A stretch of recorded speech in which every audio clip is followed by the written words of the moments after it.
오늘 마른 뼈 같은 인생이 살아나려면이라는 제목으로 말씀을 함께 나누겠습니다. 이 본문에 나오는 이 에스겔 선지자가 살던 시대에는 바빌론의 침략으로 인해서 유다 땅이 나라가 망했었던 시대였습니다. 예루살렘 성 무너지고 또 예루살렘 성전도 다 파괴되어지고 불타버리고 수많은 백성들은 포로로 끌려갔습니다. 왕도 포로로 끌려갔고 그리고 이 에스겔 선지자도 포로로 끌려간 상황입니다. 나라도 망하고 자기 가족들도 다 흩어지고 자기를 봐도 아무런 소망도 보이지 아니하고 현실을 보더라도 점점 어려워져만 가고 미래를 봐도 아무런 희망이 보이지 않았습니다. 참으로 깊은 어둠과 절망의 시대였었죠. 근데 어느 날 에스겔이 하나님께서 보여주시는 환상을 보게 됩니다. 어떤 환상을 보았나?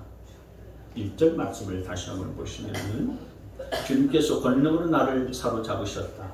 주님의 영이 나를 데리고 나가서 골짜기 한가운데 나를 내려놓으셨다. 그런데 그곳에는 뼈들이 가득히 있었다. 2절 그가 나를 데리고 그 뼈들이 널려있는 사방으로 다니게 하셨다.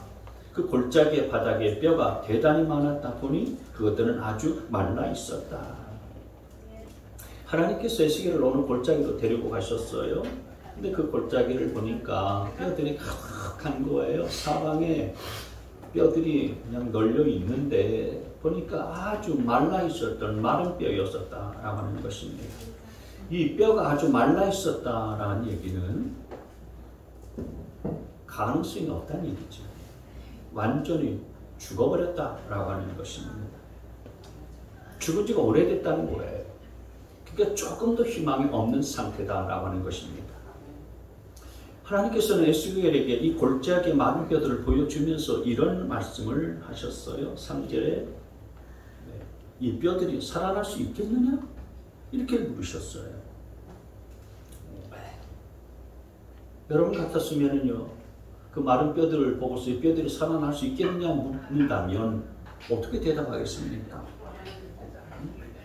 하나님, 말도 안 되는 그런 소리 하지 마세요.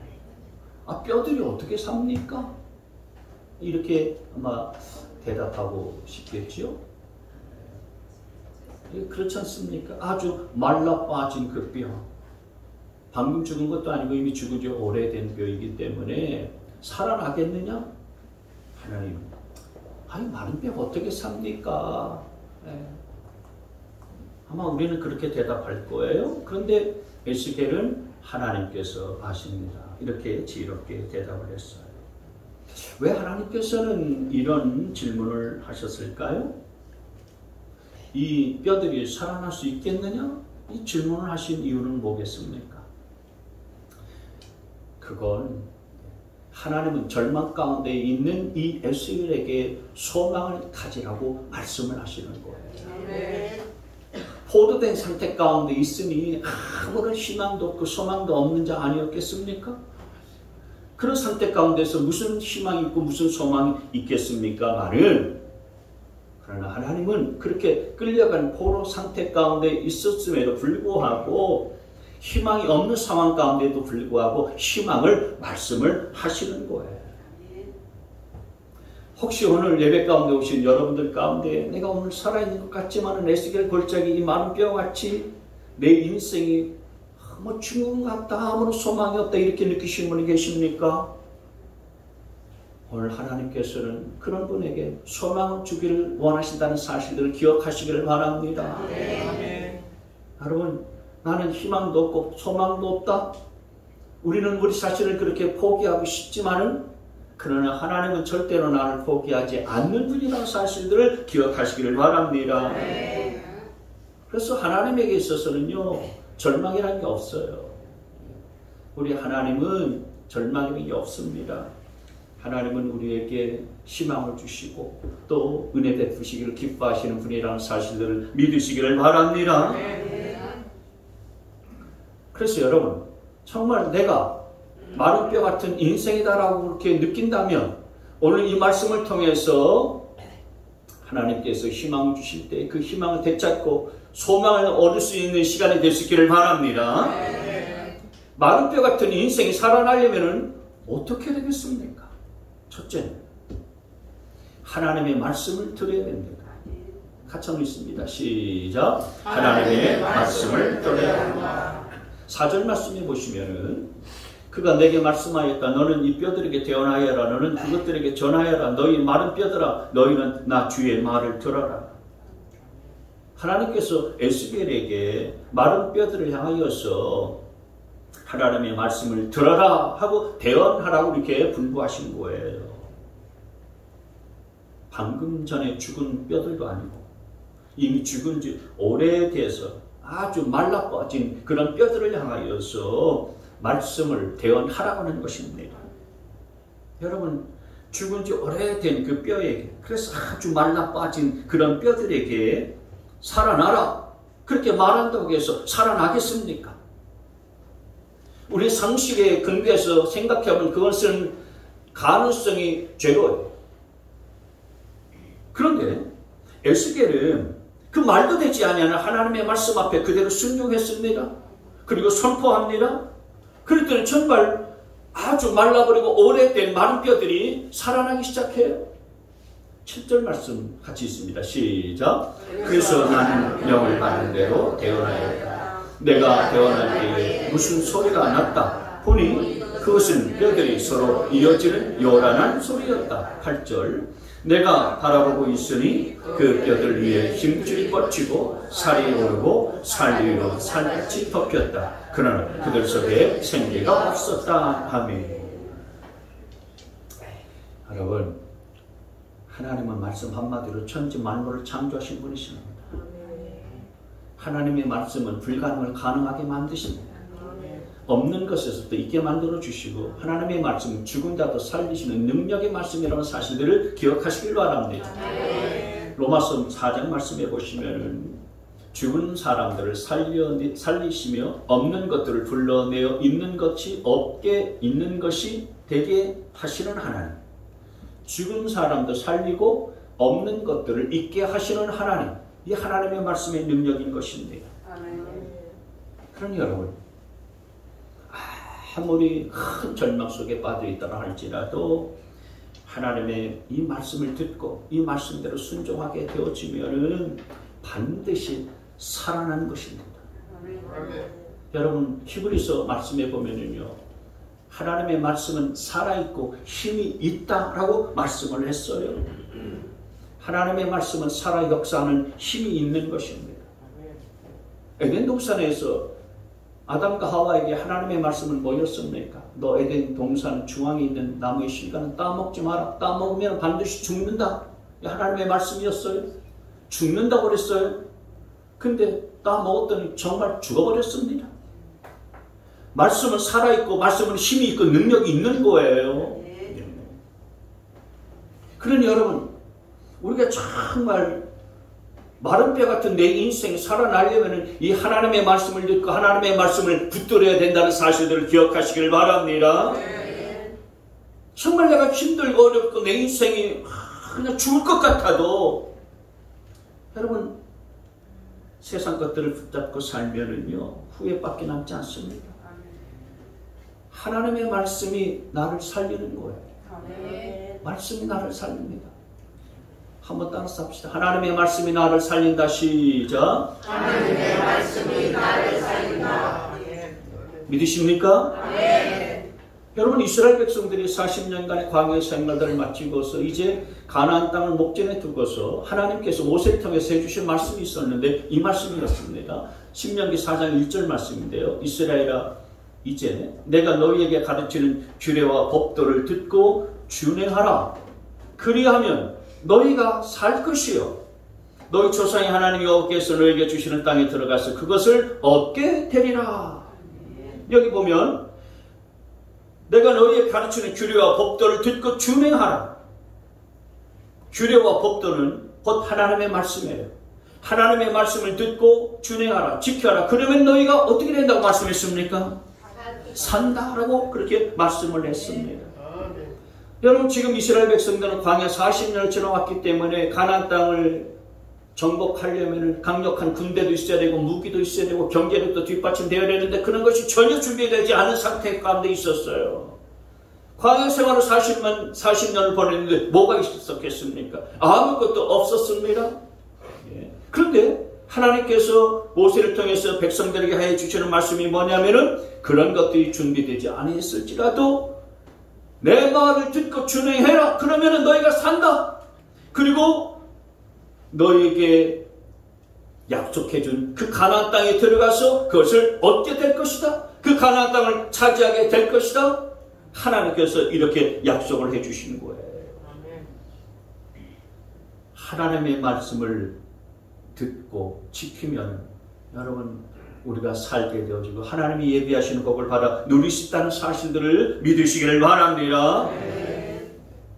하나님의 말씀만 붙들게 되어지면 우리가 살게 되어지는 것입니다. 하나님의 말씀만 붙들게 되어지면 승리하는 역사가 벌어지게 되어지고요. 우리의 앞에 있는 엄청난 현실의 벽도 돌파할 수 있게 되어지는 줄 믿으시기를 바랍니다. 여러분 마른 뼈는 아무리 고함을 치고 아무리 북을 치고 아무리 맛있고 좋은 음식을 갖다 놔도요 살아날 수가 없습니다. 왜냐하면 이미 죽어버렸기 때문입니다. 근데 여러분 아무리 힘들고 어려워도 하나님의 말씀을 붙들면은요 오늘 이 말씀처럼 사는 일들이 벌어지게 되어지는 것입니다. 하나님의 말씀을 듣고 하나님의 말씀을 붙들면은 내 영혼이 살아나는 것입니다. 여러분 세상의 소리를 듣지 말고 하나님의 소리, 하나님의 말씀에 귀를 기울일 수 있게 되어지기를 바랍니다. 틈만 나면은 세상의 소리에 귀를 기울여서 어떻게 돌아가나 그것에 관심 기울이지 말고 틈만 나면은 하나님의 말씀을 듣고 하나님의 말씀을 붙들고 그 말씀을 지키면서 살게 되어지면은 마른 뼈 같은 내 인생이 살 수 있다는 사실들을 믿으시기를 바랍니다. 시편 19편 7절 말씀 시작. 주님의 교훈은 완전하여서 사람에게 생기를 북돋아 주고 주님의 증거는 참되어서 어리석은 자를 깨우쳐 준다. 주님의 교훈 하나님의 말씀은 완전합니다. 그래서 사람에게 생기를 북돋아 주는 거예요. 무기력하고 아무런 의욕도 없고 기진맥진해가는 그런 사람들에게 생기를 북돋아 주어서 살아나게 하는 힘이 하나님의 말씀에 있는 거예요. 여러분 욥은 인생 가운데서 엄청난 고난을 당하죠. 보통 고난, 보통 환난이 아니었어요. 동방에서 제일 가는 갑부였지만 그 재산이 하루아침에 다 날아가 버렸습니다. 엄청난 수백 마리, 수천 마리 가축대를 길렀는데 그 가축대들이 다 죽어버렸습니다. 자녀들이 10명인데 10자녀들이 다 한순간에 죽어버렸습니다. 그리고 자기 몸에도요 큰 병이 생겨가지고요 그 병 때문에 고통을 겪으면서 살아야 됐었고요. 그 아내와 주변 사람들은 이 욥에 대해서 아주 힐난하고요 비난하고 그리고 욕하면서 그렇게 사는데 사는 게 아니었습니다. 사는 게 아니었어요. 절망도 그런 절망이 없었습니다. 아무런 희망과 소망이 없는 그런 인생이지 않았습니까? 그런데 그 욥이 어떻게 살아납니까? 욥기 23장 말씀에 보면 같이 있습니다. 시작. 내가 그의 입술의 명령을 어기지 아니하고 정한 음식보다 그 입의 말씀을 귀히 여겼도다. 아멘. 그 입술의 명령, 그 입술의 말씀, 이 뭡니까? 하나님의 말씀이잖아요. 하나님의 말씀을 어기지 아니했다. 하나님의 말씀을 그 어떤 것보다도 귀하게 여겼다. 하나님의 말씀을 어기지 아니하고 하나님의 말씀을 귀하게 여기면서 붙드는 그 심령 욥을 하나님께서는 그런 환난과 엄청난 시련 속에서도 고난 속에서도 살아나게 하셨습니다. 욥기 42장 말씀에 보면 살아나게 하실 뿐만 아니라 각절의 복도 주셨다고 말씀하여 주셨어요. 그러니 여러분 마른 뼈 같은 내 인생이 살아나려면요 다른 거 없습니다. 하나님의 말씀을 듣고 하나님의 말씀을 붙드는 것밖에 없다는 사실들을 기억하시기를 바랍니다. 내 생각을 버리고 하나님의 생각인 이 하나님의 말씀을 내 심령 속에 내 영혼 속에 가득가득 채울 수 있게 되어지기를 바랍니다. 내 경험을 따라서 내 노하우를 따라서 살지 말고 하나님의 말씀 붙들고 하나님의 말씀을 준행하면서 사세요. 그러면 마른 뼈 같은 내 인생이 살아나는 역사를 보게 되리라 믿습니다. 두 두 번째로 마른 뼈 같은 인생이 살아나려면 성령이 임해야 합니다. 같이 한번 읽습니다. 다시 시작. 성령이 임해야 한다. 지금 에스겔 골짜기에 이제 에스겔 선지자가 본 이 마른 뼈들, 그 마른 뼈들에게 하나님의 말씀이 임하니까 이 뼈, 저 뼈들이 서로 이어맞게 되어지고 그 뼈들이 서로 이어지게 되어지면서 뼈들 위에 힘줄이 뻗치고 살이 오르고 그리고 그 살이로 살같이 이렇게 덮였어요. 그러면서 그 마른 뼈들이 이제 사람의 모습을 딱 갖췄습니다. 사람의 모습을 갖췄는데 아주 움직이진 않아요. 왜냐하면 생기가 없었기 때문에. 생기가 없어요.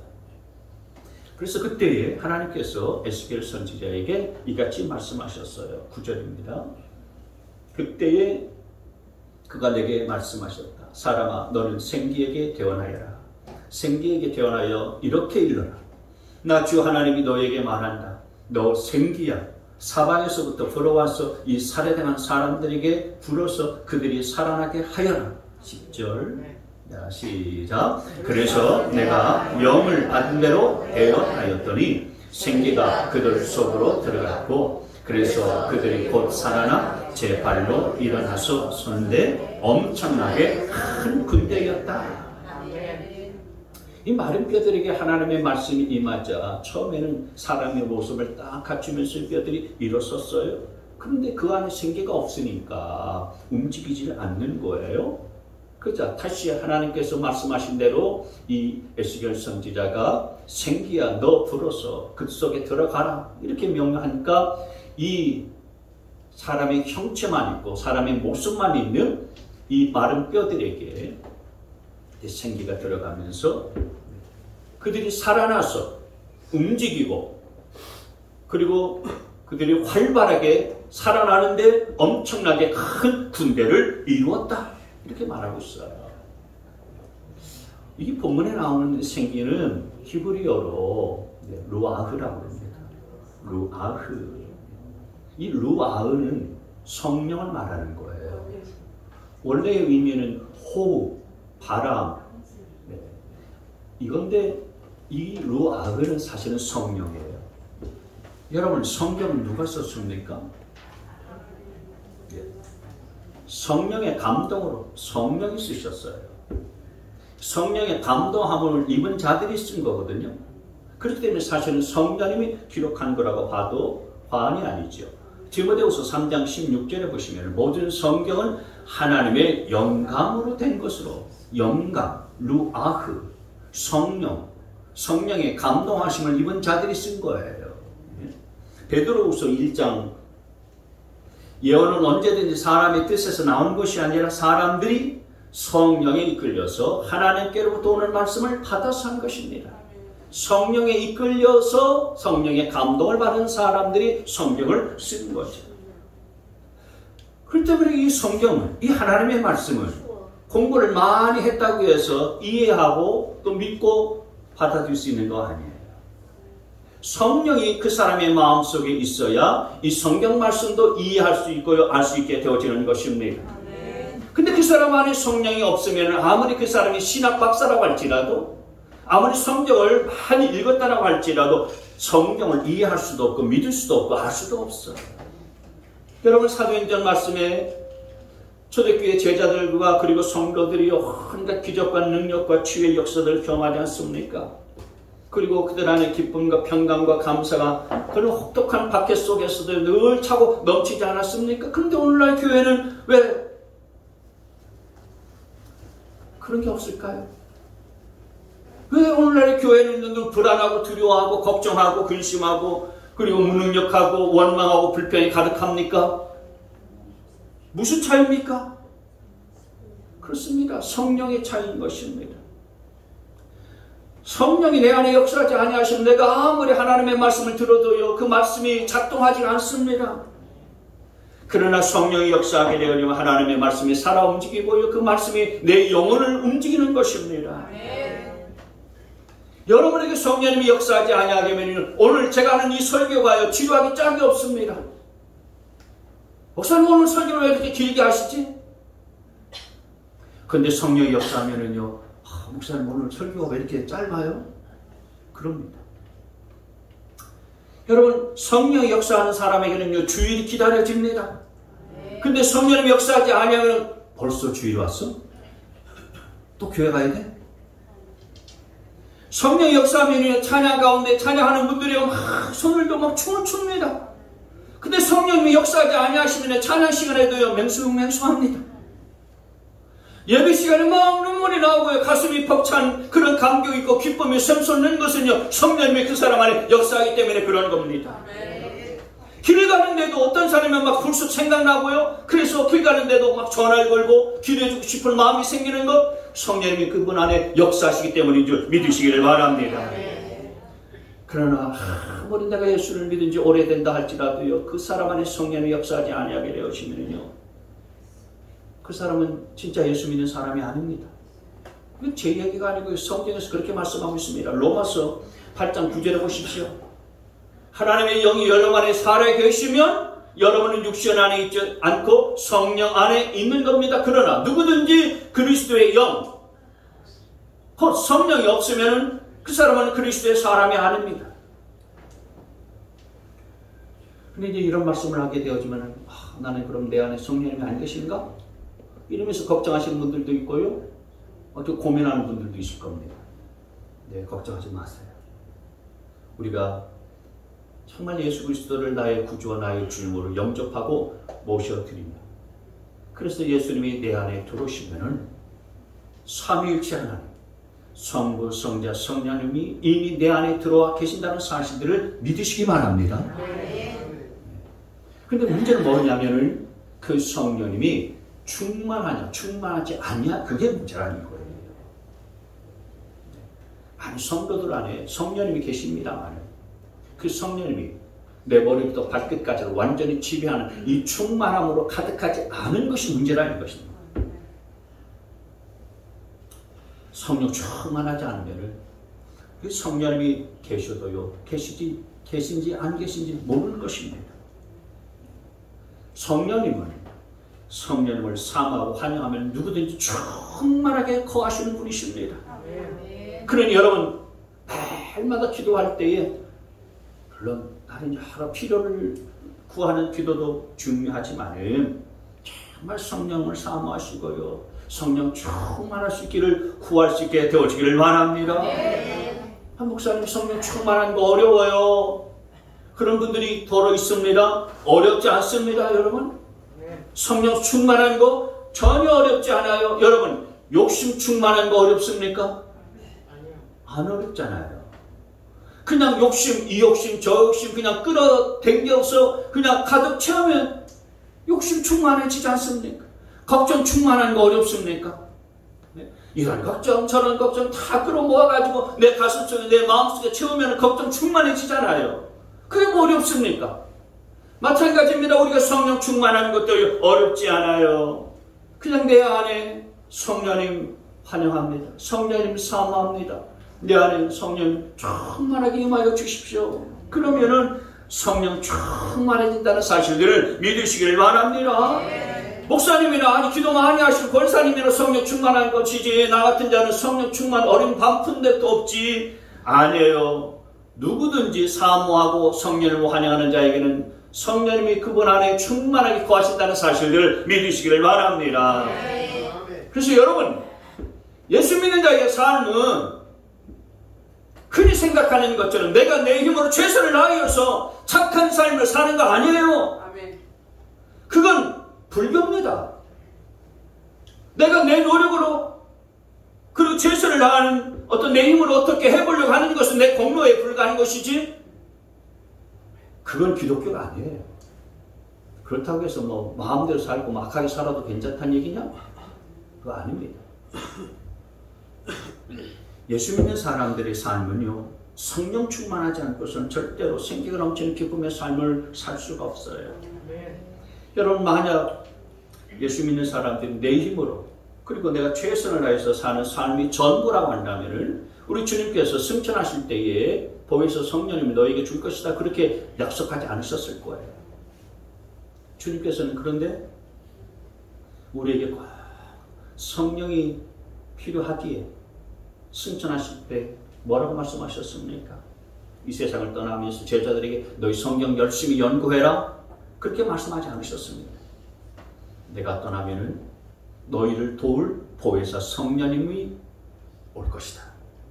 그 성령님을 기다리고 사모해라. 여러분, 우리가 하나님의 말씀대로 살려고 노력을 해도요, 그래서 그렇게 사라지지 않습니다. 나는 말씀대로 살고 싶지만 말씀대로 살 수 있는 힘도 없고 능력도 내게 없습니다. 그래서 내가 말씀대로 살려고 애를 쓰다가 유혹이 오게 되어지면 그 유혹에 그대로 넘어지지 않습니까? 그러니까 그게 연약한 우리 인간의 한계예요. 그러나 성령 충만해지게 되어지면은 그 말씀대로 살아갈 수 있는 힘이 생기는 것입니다. 말씀대로 살 수 있는 능력이 생기는 거예요. 그래서 진짜 능력 있는 그리스도의 삶을 살아갈 수 있게 되어지기 때문에 성령의 능력인 성령 충만한 저와 여러분 가운데 필요하다는 사실들을 믿으시기를 바랍니다. 그래서 여러분, 성령의 능력으로 살아서 소망이 넘치는 삶을 저와 여러분이 살아야 되는 것입니다. 로마서 15장 13절에 보시면 같이 있습니다. 시작. 소망을 주시는 하나님께서 믿음에서 오는 모든 기쁨과 평안을 여러분에게 충만하게 주셔서 성령의 능력으로 소망이 여러분에게 차고 넘치기를 바랍니다. 아멘. 성령으로 충만하지 않으면 우리의 삶은 매일매일 두렵고 불안하고 걱정과 염려 투성이고 절망과 울 속에서 살아갈 수밖에 없어요. 그러나 우리 성령의 능력으로 살게 되어지면요, 소망이 차고 넘치는 삶을 살게 된다는 사실들을 믿고서요, 여러분 모두가 다 성령의 생기가 불어와서 충만할 수 있게 되어지기를 축원합니다. 하나님께서 이 지금 마른 뼈들이 살아나는 이런 그 환상을 에스겔에게 보여주시고 나서 그 다음에 에스겔에게 이렇게 명령을 하셨어요. 11절 12절에 보시면 그때 그가 내게 말씀하셨다. 사람아, 이 뼈들이 바로 이스라엘 온 족속이다. 그들이 말하기를 우리의 뼈가 말랐고 우리의 희망도 사라졌으니 우리는 망했다 한다. 그러므로 너는 태어나여 그들에게 전하여라. 나 주 하나님이 말한다. 내 백성아, 내가 너희 무덤을 열고 무덤 속에서 너희를 이끌어내고 너희를 이스라엘 땅으로 들어가게 하겠다. 하나님께서는 지금 에스겔에 본 이 환상, 마른 뼈가 살아나는 이 환상, 근데 그 골짜기에 널려 있었던 그 마른 뼈, 그걸 뭐라고 말씀하셨냐면은 다시 11절 앞으로 돌아가시면 보면 이건 이스라엘 온 족속들을 가리키는 것이다 라고 이렇게 말씀을 하시는 거예요. 이스라엘 족속들, 이스라엘 백성들의 상태가요 마른 뼈 같다라고 그렇게 말씀을 하신 겁니다. 여러분, 마른 뼈의 특징이 뭡니까? 희망이 완전히 떠났다는 거죠. 희망이 완전히 사라졌다는 것입니다. 여러분이 지금 살아있지만 희망이 사라져버렸으면요 마른 뼈 같은 인생인 것입니다. 또 성경을 보게 되어지면요 몸은 살아있지만 세상 쾌락에 빠져 사는 사람도 마른 뼈 같다라고 말하고 있어요. 디모데전서 5장 보시면 향락을 좋아하는 자는 살아있으나 죽었느니라. 향락에 빠져있고 쾌락에 빠져 살아가는 사람, 살아있는 것 같지만 죽은 사람이다. 왜요? 향락에 빠진 사람은 내일에 대한 희망이 없기 때문에 그렇습니다. 그래서 이미 죽은 거예요. 이미 마른 뼈라는 것입니다. 또 요한에서 3장 말씀해 보시게 되어지면 마른 뼈가 소개되어지는데 사랑하지 않는 사람도 마른 뼈다. 사랑하지 않는 사람은 죽음에 머물러 있습니다.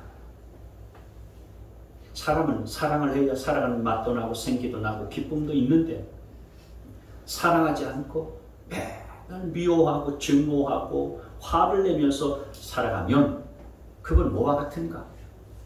죽은 사람이다. 오늘 본문에 따르면 그런 마른 뼈 같은 인생이다라고 말씀하고 있는 겁니다. 그러니 여러분, 이게 아멘 할 건 아니죠, 사실. 죽은 뼈 같다니까요. 그럴 때는요, 아멘이 아니고 주여 그래야 됩니다. 주여, 내가 그런 마룻뼈와 같은 인생입니다. 우리 주변에도요, 이런 마룻뼈 같은 인생들이 많지 않습니까? 겉은 멀쩡하고 살아있는 것 같은데요, 예. 무덤 속에 사는 것 같은 그런 인생의 삶을 사는 자들이 얼마나 많이 있습니까? 예. 냉랭하게 웃음이 지금 사라진 지가 오래됐고, 얼굴에 웃음기가 떠나지 벌써 오래됐고, 예. 매일같이 그냥 입만 열면 죽고 싶다, 미치겠다, 환장하겠다, 이런 분들이 얼마나 많이 있습니까? 조그만 일에도요, 그 화낼 일도 아닌데 뭐 그냥 화가 충만해가지고요, 분노하고 화내고 성질 부리는 사람들 또 얼마나 많습니까? 이게 다 마룻뼈 같은 인생인 것입니다. 여러분, 마룻뼈 같은 인생을 살고 있는 분들 오늘 다 살아날 수 있게 되어지기를 축원합니다.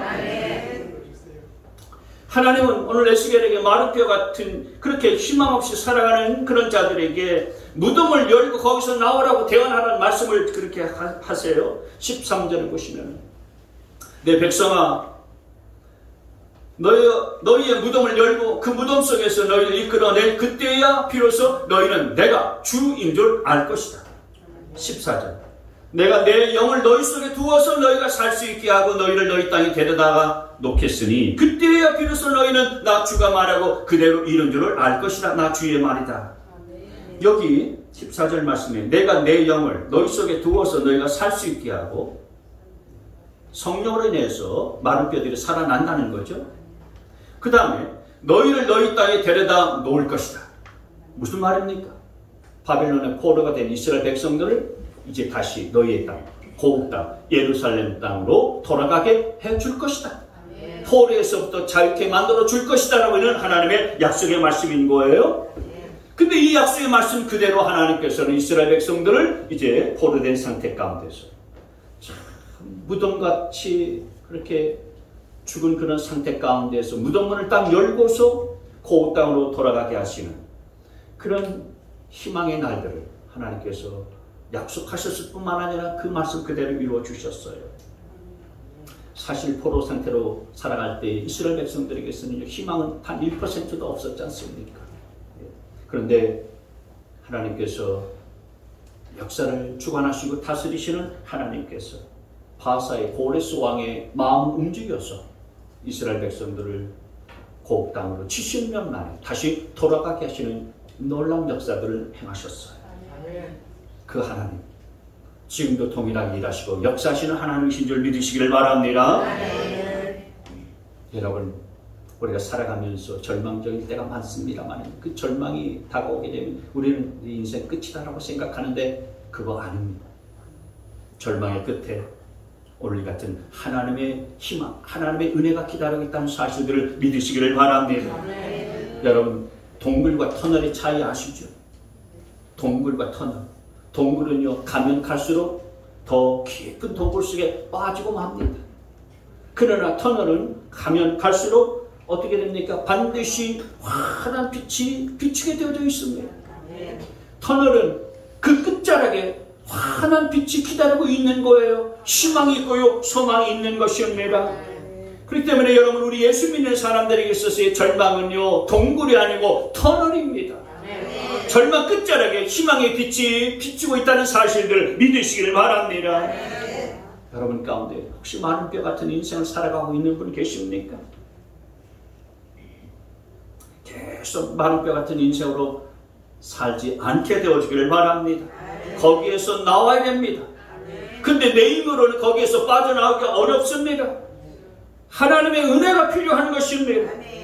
그래서 오늘 성령의 생기가 마른 뼈에 들어간 것처럼 저와 여러분의 삶 가운데서도 이 마른 뼈가 생기가 들어가서 마른 뼈가 살아나는 역사가 나타날 수 있게 되어지기를 바랍니다.